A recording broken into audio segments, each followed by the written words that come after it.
Ka-update lang ako dun sa sinabi ko dati tungkol sa nangyayari sa ombudsman case laban kay Secretary Boying Remulla at yung iba pang kasangkot dun sa pag-aresto at pag-kidnap kay Presidente Duterte. Ngayon, nais ko munang klaruhin na malapit sa aking pamilya at pinapahalagahan ko ang aming pagkakaisa ng pamilyang Remulla. Kaya lang, hindi totoo na wala na siyang kaso at may clearance na siya para sa pagiging ombudsman. May kaso pa rin si Secretary Boying dahil nag-file ako ng motion for recon of the joint resolution of the Office of the Ombudsman na nagbabasura sa mga kaso laban sa Secretary at sa iba pa. 7 sila.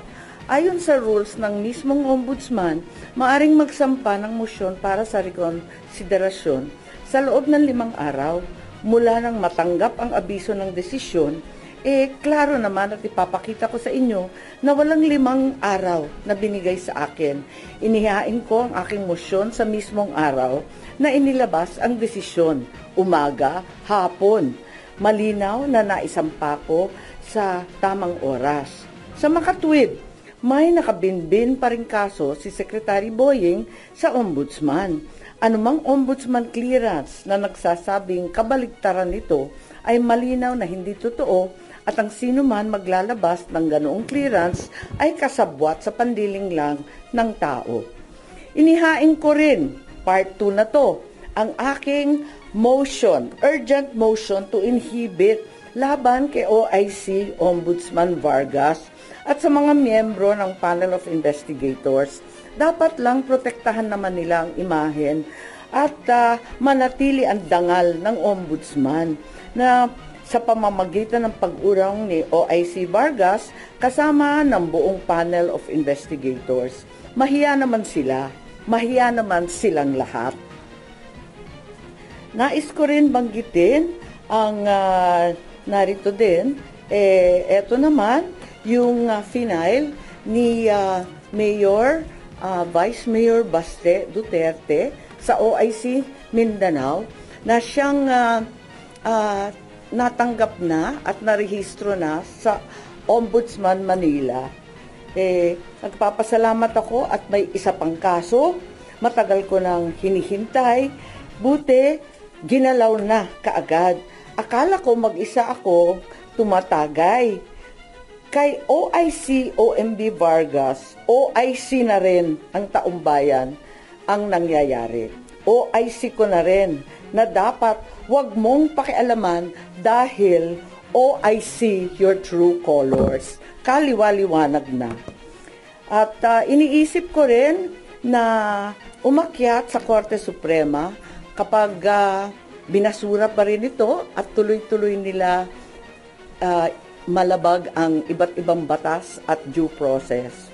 Huli, nais ko rin banggitin na inanyayahan ako ng majority at tulad ni Senator Marcoleta, bigla akong sinabihan na kung last week ako yung chairman ng Foreign Relations, this week iba na yata ang utos. Kapag hindi ako maging majority, hindi pwedeng maging chairman ng Foreign Relations. Hindi naman ako kapito ko sa position, okay lang yun. That's it.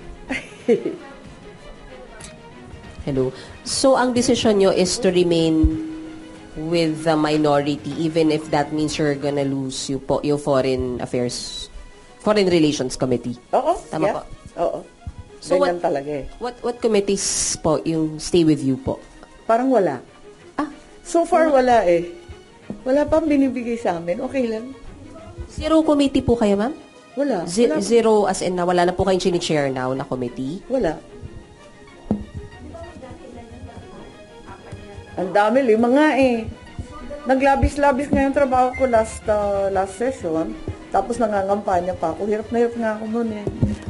Yung foreign relations, kung maalala niyo, yung social welfare and development, pagkatapos akin din yung co-ops, akin din yung housing, akin din yung electoral reform na medyo mahirap at technical. So 5 yon, tapos vice chair pa ako ng finance. 5 plus 1/2, parang ganun. Sorry? Tapos, ang nitong session na to, ang sinabi sa akin, foreign relations, labor, at co-op. Ngayon, ang sabi sa akin, wala na yung co-op, wala na rin yung labor, at ang sabi sa akin, baka yung overseas migrant workers, baka yung foreign relations, pero sumali muna ako sa majority. Okay lang. Ganyan talaga ang buhay. Sanay ako sa minority. Sanay ako sa oposisyon. Parang nakakahiya naman, babae kang tao. Pag sinabi ng jowa mo, ayaw ko na sa'yo, magpupumilit ka pa. So, how do you see it na wala po kayong i-share na committee? Hindi ho ba parang nakukulangan kayo sa inyong gagawin? Ngayon, at least under this Congress? Okay na rin yun. Mag-e-eksena lang tayo ng kung ano-ano dyan sa plenaryo. Sanay naman ako tagal-tagal namin sa Congress, lagi akong oposisyon.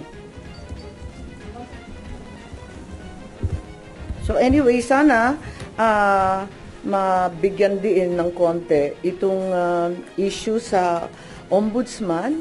Ito talaga ang huling hantungan ng hustisya para sa mga naglabag sa batas na ating mga government officials. Wala nang tatakbo ang iba kundi yung ombudsman. Pag talagang binastos na at talagang ginawa ng politika ang ombudsman, wala na talaga tayong uuwian. Apakalungkot naman ito. At sinabi na nga, OIC lang. OIC na nga talaga your true colors. So, ma'am, sabi niyo nga, parang hindi niyo tatantanan, mag-aasaran kayo hanggang katapusan. So, sabi niyo, aakit kayo hanggang Korte Suprema, just in case? Malamang. Kasi wala na akong tatakbuhan dahil kung yung ombudsman, talagang na-corrupt na rin, na flood control na rin, ay wala tayong pupuntahan kundi yung Supreme Court. Dahil po nabuo na yung Independent Commission for Infrastructure, parang there is a necessity yata na magkaroon ng bagong ombudsman dahil makikipagtulungan ba yung ombudsman? I think may panel din ang ombudsman. Diba nagtatag yung previous Deputy OIC Castillo. Nagbuo rin yata sila ng task force single sa flood control investigation. Pero tuloy-tuloy pa rin, diba? Inanunsyo naman ni Senator Ping Lacson at pati ng congressman na tuloy-tuloy pa rin ang flood control investigation sa dalawang level ng Kongreso. May ma-appoint na agad na ombudsman? Well, parating maganda kung walang puwang. Pero kung pipilitin naman at pipilitin, sa totoo lang meron naman kasi may regular rules. Pero ang balita, yung Deputy OIC na babae, yung si Castillo, hindi daw cooperative. Kaya biglang nailagay itong OIC Vargas. Nalulungkot ako kasi talagang umaasa tayo sa ombudsman. Lalong-lalo na sa mga panahong ito na umiira lahat ng report tungkol sa corruption. Do you think good choice yung i-appoint ni Presidente na chairman ng ICI, si dating Justice Reyes? Siyempre, umaasa tayo ng todo na kahit papano may lalabas. Ang lapsa ng sagot ko, no? Sorry. Walang kabuhay-buhay. The President said that the Speaker will not be spared from the investigation of the ICI. Naniniwala ka ba dyan?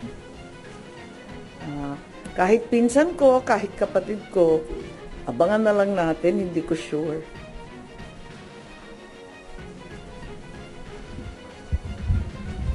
Ma'am, sorry, related lang po. Ma'am, you reposted a post from the election period. Yung pong sinabi nyo, hindi ito gobyernong Marcos, kundi gobyernong Romualdez at Araneta. May we know why you reposted the video yesterday? Wala, pinapaalala ko lamang na matagal ko nang sinasabi to. Maraming nalilito kung bakit ako ay tumututol sa napakaraming linalabas na polisiya ng aking kapatid. Tulad ng sinasabi ko, mahal ko ang aking kapatid. Hindi magmamaliw yan kailanman. Kaya lang, hindi ito ang turo ng aking ama. Kung buhay yung tatay ko, kaya ako pumunta sa puntod, sa libingan, talagang masasabon kami ng bonggang-bongga. Hindi talaga siya papayag ng ganito. Last na lang po. Ma'am, nakausap niyo na po ba yung kapatid niyo ever since nagsimula to yung mga flood control? Wala. Hindi na kami nagkikita. Hindi ako kumbidado sa Ilocos. Noong September 11. Okay lang kasi gusto ko naman pumunta sa talagang festehado. Yung tatay ko naman ang may birthday, di puntahan sa puntod. At saka kasama ko, masaya. Masaya kasi lahat ng matatanda, nandun yung one and only Prime Minister of the Republic of the Philippines, si Cesar Birata, sina Jimmy Laya, sina Jerry Sikat ng dating NEDA na makapangyarihan at malaki. Lahat yun. Tapos yung mga dati niyang general, sumaludo pa nga, nakakatuwa nga ang tatanda na nila. So, masaya naman kami. Enjoy nga At saka maraming kinain ng mga Ilocano food. Ma'am, over the weekend lang, umugong yung posibilidad daw na magkaroon daw ulit ng coup. And being part of the minority, sinasabing Senator Alan daw yung papalit. May ganyan bang usapan? Ang narinig ko yung interview, di ba interview ni na Senator Soto yun at saka si Senator Ping, di naman ang galing sa amin. Di ba? What about, ma'am? Hindi yung sinasabing fake news. What are you asking? Di ba yung sinasabi mong fake news na magkakaroon ng kudeta ng kudeta? Parang ganun. Pero nagkaroon po ba ng pag-uusap sa minorya na magpapalit po muli ng liderato? Hindi, wala. Walang pinag-uusapan na ganun. Ang pinag-uusapan lang namin is staying alive. Ayan, yung mga reference po namin, puro dekada 1990. Ano ba yun? Kay Billy Ray Cyrus, Achy Breaky. Di ba Miley na ngayon? Sorry Davao-based, ano ba yun? Ano? Oo, parang may isang TV, ano ba yun? Sino daw nagsabi? Hindi ko alam Lumabas mo dun sa isang naka-base sa Davao na Ano raw sinabi? Digital News Network. Ano Na daw? sinabing, yun nga, magkakaroon ng another changes sa Senate leadership. Counter-coup daw po. Yung counter-coup. Nakakuha na daw na number. Kung merong ganon, yung unang coup na naging minority na nga kami, hindi ko alam. Ito, kung magkukuna ulit, hindi ko na naman alam. Ang babaeng clueless ang title ko. Po.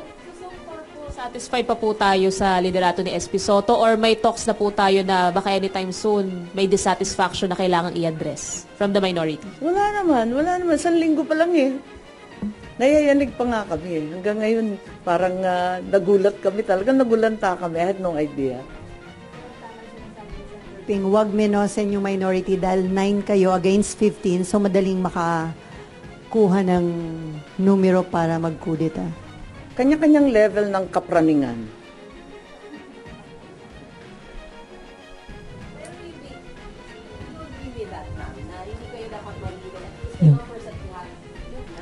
Well, it's the largest minority in the recent history of the Senate, I'm told. Hindi ba masisira yung image ng Senate as institution kung magpapalit-palit, ganun kadalas magpalit ng Senate leadership? Parang masaya. Instead mag-focus. Ha? Ay, oo. Hindi, shuffle lang naman.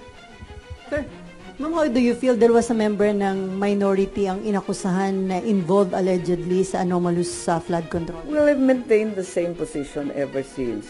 Dapat imbestigahan lahat. Kasama, kasangga, nabanggit ko nga si Secretary Remulla, matalik na kaibigan at matagal na kaalyado ng aking pamilya mula pa nung panahon ng mga ama namin. Pero kung mali na talaga, itama ang mali at talagang kinakailangan ipaglaban ng tama.